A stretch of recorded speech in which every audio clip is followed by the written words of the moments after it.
Hey guys, it's Professor Walnut. Thanks for stopping by the lab today. So last week I completely failed in time management and did not get a video out, so sorry about that. The upside is that this week I believe you should be able to get 3 videos, starting with whatever today is and going on through to Sunday.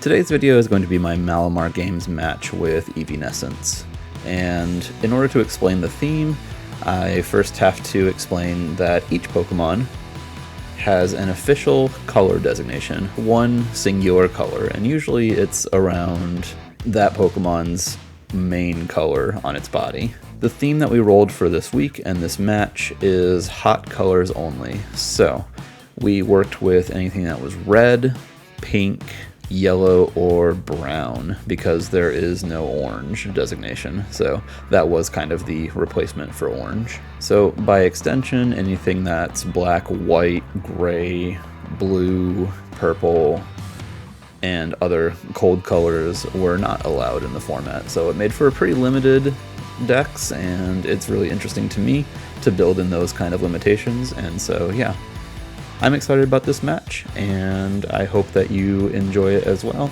and yeah, I'll see you over there. Right off the bat, I'm looking over my opponent's team, and I'm noticing that a Max Strike from Porygon Z with the Life Orb, and especially Helping Hand support, can honestly rip through almost anything here. There are options my opponent has, such as Speed Control with Regieleki that I need to watch out for, but to begin with, I decide that Ribombee and Porygon Z makes a lot of sense. You can see me trying to decide between my last Pokemon, and actually, if I remember right, I'm actually going to decide that Ribombee isn't the one I'm going to go with.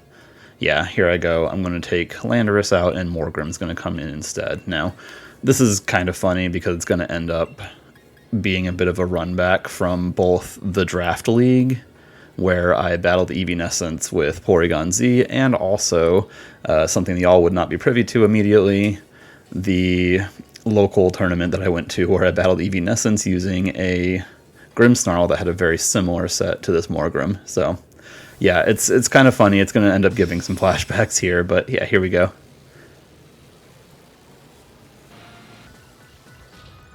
And here's Porygon 2 and Charizard. Right away, I am glad that I brought Morgrim, and I'm glad that I'm holding the Lagging Tail item, because even if Trick Room goes up, the Lagging Tail makes it so that they'll be able to go last. However, I'm going to take a moment to think here and decide I just want to try to go all in destroying Porygon 2.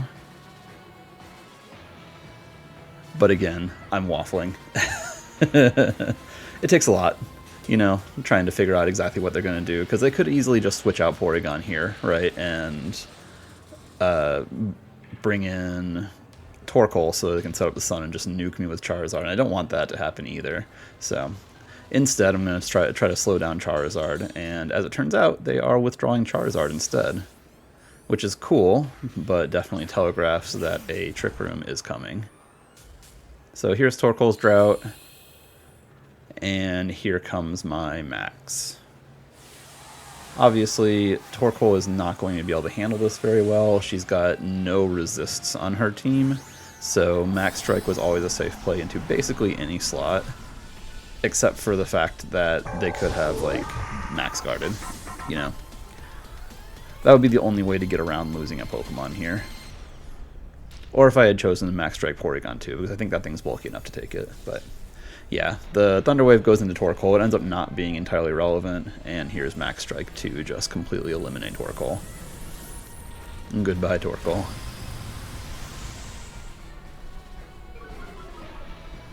So from here, I do feel very much like they are going to set up Trick Room, and they do. So now I've got some interesting choices to make. I know there's a Charizard back there, and part of me is wondering if they were so into the idea of setting up Trick Room, especially if they're bringing it in again now, are we going to see like a low speed Charizard? And if that's the case, they could still underspeed my Porygon Z and just wreck me under Trick Room here, which is scary, admittedly. You can see me thinking maybe I'll just fake Tears of Charizard, but the pause comes from, what if it's slow? And I don't want to mess with that, so that's why I end up choosing to Max Guard here and trick the lagging tail onto the Charizard. So here's their Dynamax, which again has me thinking, uh-oh, it is min speed Charizard, which feels nuts to me, but like, you never know what you're gonna run into, right?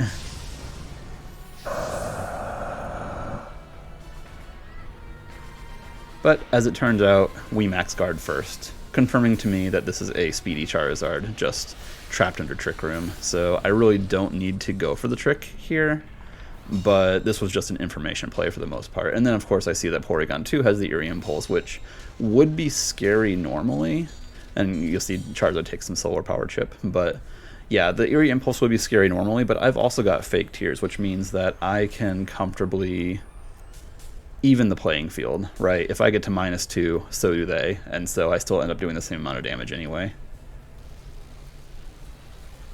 I do love this Morgrim set. It would obviously be a Grimmsnarl otherwise, but with the theme of the week, Grimmsnarl does not fall under the hot colors blanket, so Morgrim it was, and I'm so happy that I brought it, to be honest, because here comes Max Strike, and it just totally ruins Charizard's day. Good night, Charizard. So yeah, if I hadn't decided to go Morgrim for this week and went with a different Pokemon altogether, if I managed to find myself in this exact same situation, then I would have just been dropped down to -2, and who knows what I would do from there. Anyway, Max is over. We've taken 2 of their Pokemon, and so far they've been unable to take either of mine, so I'm just going to protect this turn and get a Fake Tears onto the Gastrodon here. And Porygon 2, if I remember right, is going for an Eerie Impulse again, just trying to cut my damage as much as possible. The idea behind the Protect here was entirely to make it so that, yeah, they're going to put me at -4, but we're also going to put their Pokemon at -4 over the course of 2 turns. But instead they decided to actually Ice Beam me, which, I mean, I think makes some sense here. They were thinking possibly that I wanted to... I wasn't going to Fake Tears again, but obviously I did, so... Yeah, it didn't matter too much that turn. It was just a Protect turn, but here I'm going to go ahead and just accept. Yeah, I'm going to Hyper Beam and Fake Tears again, so that even if they do go for their own Eerie Impulse, we're just trading -4 heavy hits. I say heavy hits. It's pretty funny, honestly, the way that this is working out. So yeah, here's the Fake Tears, and I think, yep, here's the Eerie Impulse.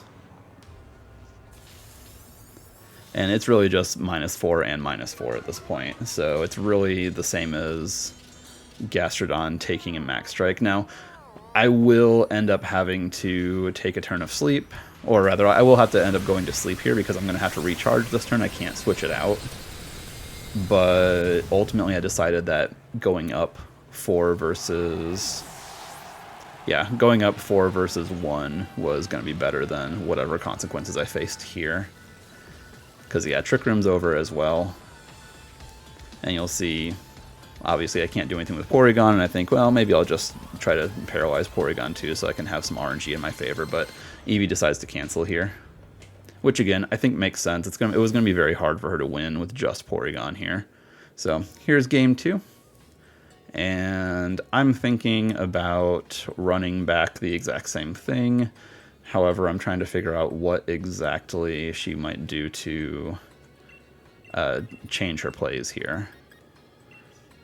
Now, I lock in very quickly. I decide, okay, I'm going to go Clefairy Porygon Z just so I can get a Follow Me Nasty Plot off, and then potentially have Clefairy go down and bring Morgrim in for more disruptive capability. I think I ended up playing this game in particular a little bit suboptimally, but I'm getting a little ahead of myself here. You'll see what I mean.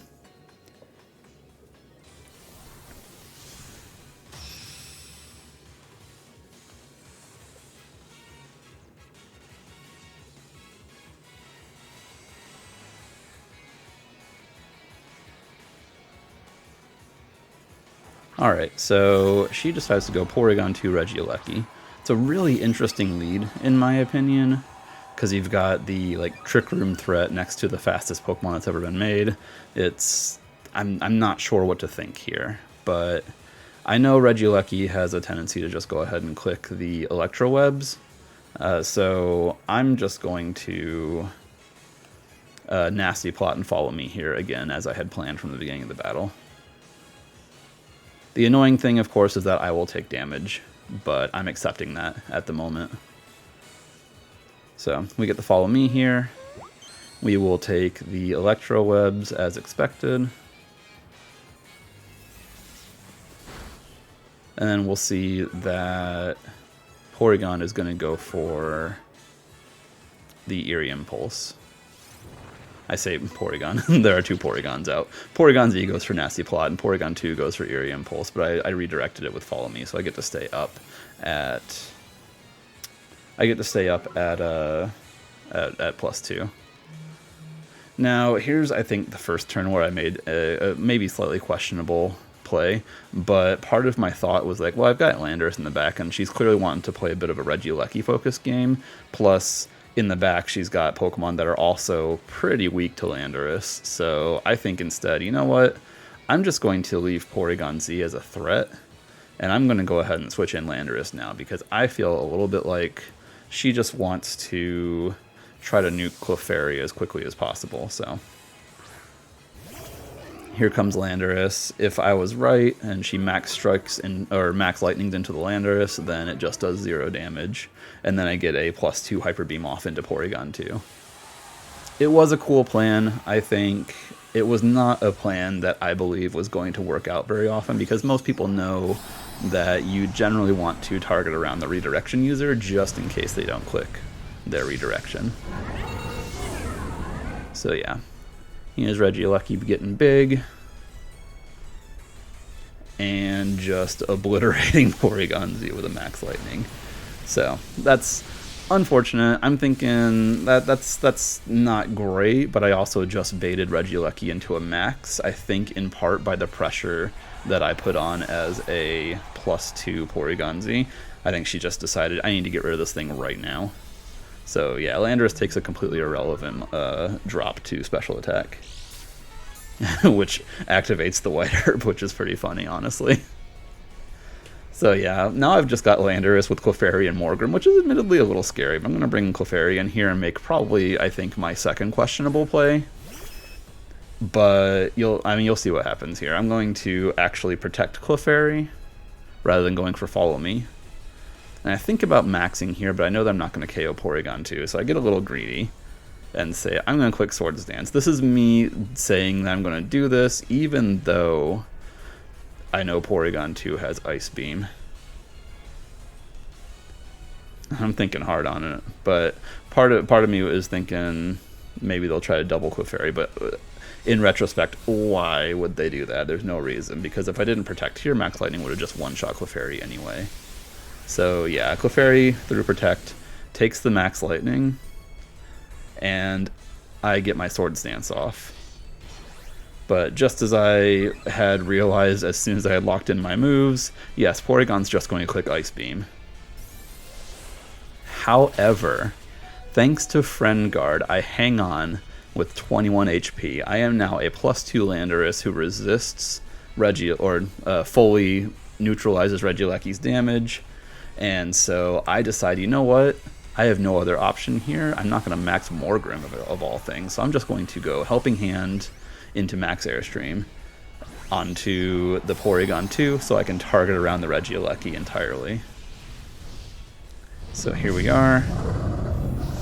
At this point, the Helping Hand was to guarantee we're KOing Porygon 2, because sometimes some Porygon are just like ridiculously bulky, and I wasn't convinced that a +2 Max Airstream was going to be a guaranteed KO. So we lose Clefairy here after the Helping Hand, but it did its job. And here we go with the Max Airstream completely annihilating Porygon 2. With Helping Hand, I knew it was going to get a KO there. Notably, I went for Airstream to guarantee that I would also be outspeeding the Charizard. At this point, I'm thinking, well, if Alecki has a move that can hit Landorus, then I'm probably done for anyway. But if I can outspeed and KO everything else and bank on Alecki not having an electric attack, then I am good. So here comes Morgrim back in. Max is over. And we're just going to go for the foul play just for a little bit of damage onto Regieleki. And I'm going to Rockfall the Charizard. They could either switch. Given that they have Charizard, I'm feeling that it's pretty telegraphed they've got Torkoal in the back, but Charizard's going to protect. And I'm thinking, okay, maybe it survives if it has a berry. Regieleki just goes straight for the Volt Switch here, which Morgrim hangs on to. And I am correct in assuming that Torkoal is in the back here.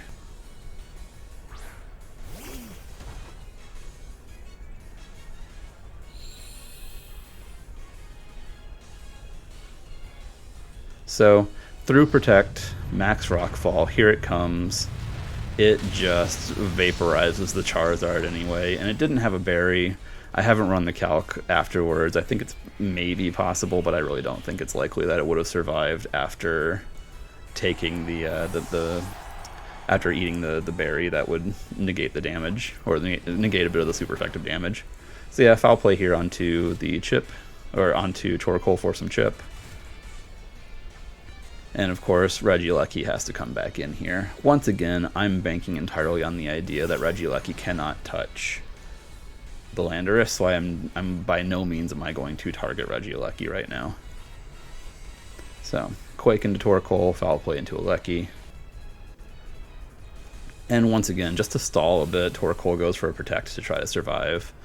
And Alecki goes for Electro Web. Obviously, Landorus takes nothing, but it is going to take down Morgrim here. So now it's just Landorus against the two remaining Pokemon here, both of which are weak to ground, which is honestly fantastic for me, since I am running Earthquake. And yeah, you can see the Max Quake there comes pretty close to KOing through Protect after the chip from from Sand and the foul play for earlier. But it does have a berry, which is going to heal it back up to a little under half. Mind you, there's no reason for me to think that Torkoal would survive an Earthquake here, even as a spread type attack. So my max is over. All I need to do now is click Earthquake. And again, as long as Alecki has not been like hiding Bounce or something like that this whole time, this should be the win. Of course, Alecki chooses to Protect here. And we get the Earthquake off, which is going to take down the Torkoal.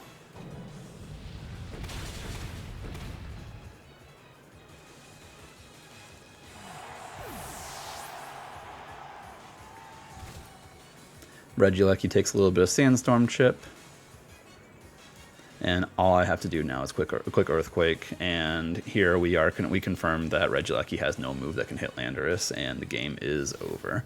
Well played to my opponent. Honestly, I made some suboptimal plays here that ended up working out entirely thanks to Clefairy's Friend Guard. But after that survival and that sword stance, I think the game was going to be incredibly hard for my opponent to win, just because I can do so much damage even when my opponent's Pokemon are trying to guard. So yeah, well played, and onward into Week 6. Thanks again everyone for watching the video. I really hope you enjoyed yourself, and if you're new here, I hope you consider subscribing.